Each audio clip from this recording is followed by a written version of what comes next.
Salut tout le monde, on se retrouve pour la vidéo de la semaine, la vidéo review de la semaine sur l'épisode 28 de Dragon Ball Super, qui est passé comme d'habitude samedi soir sur la chaîne de Fuji TV, passé à 1h du matin. Alors je l'ai regardé une première fois, voilà, par impatience tout simplement, parce que voilà, bon ça passe, on comprend rien, on pige rien du tout, c'est en japonais, mais bon on s'en fout, on voit et voilà. Mais je l'ai revisionné une deuxième fois pour être sûr qu'il n'y avait aucune nouveauté en plus dans cet épisode-là, en VO sous-titré, donc voilà, pour être sûr. Alors, tout d'abord, qu'est-ce qu'on peut dire ? C'est qu'il y a beaucoup d'humour dans cet épisode. C'est l'arrivée de Champa, c'est le début de l'inédit, c'est le début de l'arc Champa. Il y a donc voilà l'arrivée de Champa et de Vados. Beaucoup d'humour, on se rend compte que Champa n'est pas le dieu de la destruction badass qu'on aimerait voir. Il est plutôt voilà, ça on l'avait vu qu'il était grassouillet et un petit peu beaucoup crétin. C'est la version débile de Beerus. Voilà, tout simplement. Il faut pas chercher plus loin. Il arrive, il est un petit peu maladroit. Il manque de se faire dégommer par Beerus qui est réveillé en trombe par une explosion qui croit être causée par Son Goku et Vegeta qui sont sur la planète pour s'entraîner, alors qu'en fait cette explosion est tout simplement créée par l'arrivée de Champa qui, au lieu d'arriver tout doucement, il arrive en pétant tout. Voilà, ça c'est déjà bien marrant. Voilà, donc après il y a une petite rivalité qui se fait entre les deux dieux, rivalité au niveau de la cuisine, tout simplement. Il y a Champa qui fait découvrir ses mets à Beerus, des espèces d'œufs qui fait découvrir, enfin c'est assez banal apparemment. Puis après il y a Beerus qui fait découvrir à Champa et Vados les fameux cup ramen là, qui sont les nouilles chinoises. Bon là eux par contre ils sont conquis et ils veulent en savoir un petit peu plus sur la planète Terre. Et ils se rendent compte qu'il n'en existe pas dans leur univers, dans l'univers 6, il n'existe pas de planète Terre dans cet univers-là. Donc voilà, il y a une petite explication qui s'ensuit où ils expliquent, parce que Son Goku et Vegeta sont complètement paumés bien sûr, ils apprennent l'existence d'univers parallèles. Et là, il y a Whis qui explique ce que nous, on savait déjà depuis longtemps, mais voilà, il apprend qu'il existe 12 univers qui sont interconnectés entre eux, qui fonctionnent par paire pour obtenir le chiffre 13. Donc c'est-à-dire que l'univers 12 va aller de pair avec l'univers 1, l'univers 11 avec l'univers 2, l'univers 3 avec l'univers 10, et ainsi de suite. Voilà, donc on a donc l'univers 7 avec l'univers 6, et voilà, donc on a une petite scène intéressante à un moment donné. Les deux dieux de la destruction se fight un petit peu, ça dure quelques secondes, ça dure 30 secondes. Ça s'arrête net parce que apparemment il est interdit de voir deux dieux de la destruction s'affronter, parce que ça pourrait tout simplement détruire les deux univers. Et on le voit à un moment donné, ça détruit une partie du palais alors qu'ils n'ont échangé qu'une petite dizaine de coups.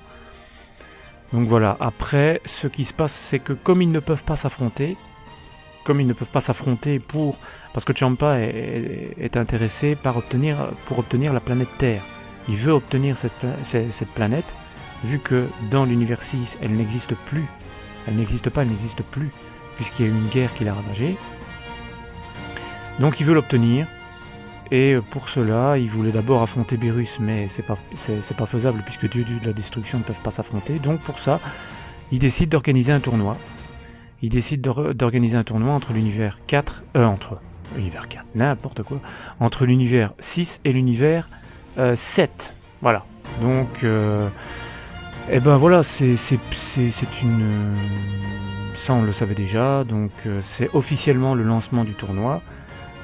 Bien qu'au début Beerus n'était pas chaud puisque lui n'avait rien à gagner là-dedans, l'enjeu ça va être, si Beerus gagne, il obtient les Super Dragon Ball qui existent dans l'univers 6, les Super Dragon Ball qui sont les Dragon Ball originels et qui sont bien plus puissantes que les Dragon Ball créés par les Namek dans l'univers 7. Donc voilà, c'est un enjeu qui est déjà intéressant. Donc voilà, si Beerus gagne, les Dragon Ball sont à lui.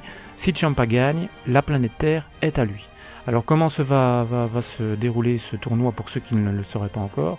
Eh bien c'est un tournoi 5 contre 5, c'est-à-dire qu'il y aura 5 combattants, les 5 meilleurs combattants de l'univers 7, et 5 combattants, les 5 meilleurs combattants de l'univers 6. Voilà. Donc voilà pour ce qui est de cet épisode-là, qui s'arrête là. Je pense qu'on a regardé après la preview de l'épisode 29. Alors cet épisode 29 devrait tourner autour de l'organisation du tournoi, de savoir exactement où est-ce qu'il va se passer. Donc ça on en apprendra plus dans cet épisode-là. Et on voit, en fait, on apprend qu'il y a un guerrier qui va être recruté par Beerus pour faire partie de son équipe de 5 et qui serait plus puissant que Son Goku et qui serait donc le capitaine de cette équipe. Il a déjà affronté Beerus, il lui a donné beaucoup de fil à retordre et c'est lui qui serait le capitaine, donc Beerus va aller le chercher. Mais pour éviter pour ceux qui n'ont pas lu le manga, pour ceux qui ont évité de se faire spoiler sauvagement un petit peu partout, je vais éviter d'en parler pour le moment. On va attendre que ça arrive dans la série. Donc on va attendre de découvrir les guerriers de l'univers 6 et les guerriers de l'univers 7.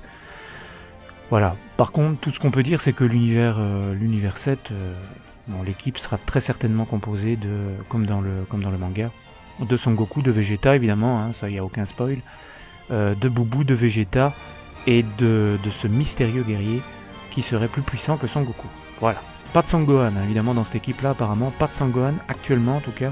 Au début, il sera pas là, il est bien trop nul pour faire partie de l'équipe actuellement. Et voilà. Mais ça, on en apprendra, ça sera bien expliqué en détail, à mon avis, dans les prochains épisodes. Voilà, donc pour ce qui est de cette review-là, moi, ce que j'en ai pensé, j'ai bien aimé par l'humour qui a dégagé de cet épisode. On n'apprend rien de plus, rien de nouveau pour ceux qui savent déjà tout ce qu'on voit dans les mangas. Tout ce qu'il y a à savoir, je l'ai expliqué dans cette review, je pense. Et donc voilà, il y a beaucoup d'humour, donc ça c'est déjà pas mal. Et mais voilà, sinon ça démarre tranquillement et je pense que quand le tournoi va commencer, on aura pas mal de belles choses à voir. Donc voilà, je vais en rester là pour la review de cet épisode-là et on se retrouve très vite pour une nouvelle vidéo. Je ne sais pas encore si ce sera une vidéo unboxing, direct live ou quoi que ce soit d'autre. J'en sais encore rien. Voilà, donc on se retrouve très bientôt. Salut à tous!